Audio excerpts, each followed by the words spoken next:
Hello everyone, welcome to our channel. Telugu రాష్ట్రాల వాతావరణ పరిస్థితి ఏంటి, ఏ జిల్లాలో వర్షాలు పడే అవకాశాలు ఉన్నాయో తెలుసుకునే ముందు మీరు ఇంకా మన ఛానల్ కనుక సబ్స్క్రైబ్ చేయనట్లయితే వెంటనే సబ్స్క్రైబ్ చేసి పక్కన ఉన్న బెల్ ఐకాన్ని కూడా క్లిక్ చేసేయండి.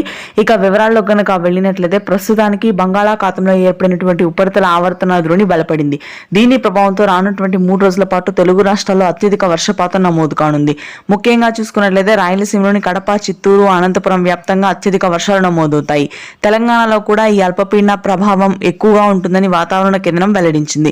దక్షిణ తెలంగాణలోని మహబూబ్ నగర్, నాగర్ కర్నూల్, భద్రాద్రి, కొత్తగూడెం, వరంగల్, హన్మకొండ, సిరిసిల్ల, మెదక్, రంగారెడ్డి, సంగారెడ్డి ప్రాంతాల్లో భారీ వర్షపాతం నమోదు కానుంది. హైదరాబాద్ నగర ప్రాంతం మొత్తం కూడా ఆకాశం మేఘావృతమై ఉంటుంది. జూన్ 9 రాత్రి నుంచి ఎడతెరిపిలేని అతి భారీ వర్షాలు హైదరాబాద్ నగర ప్రాంతంలో ముంచెత్తనున్నాయి.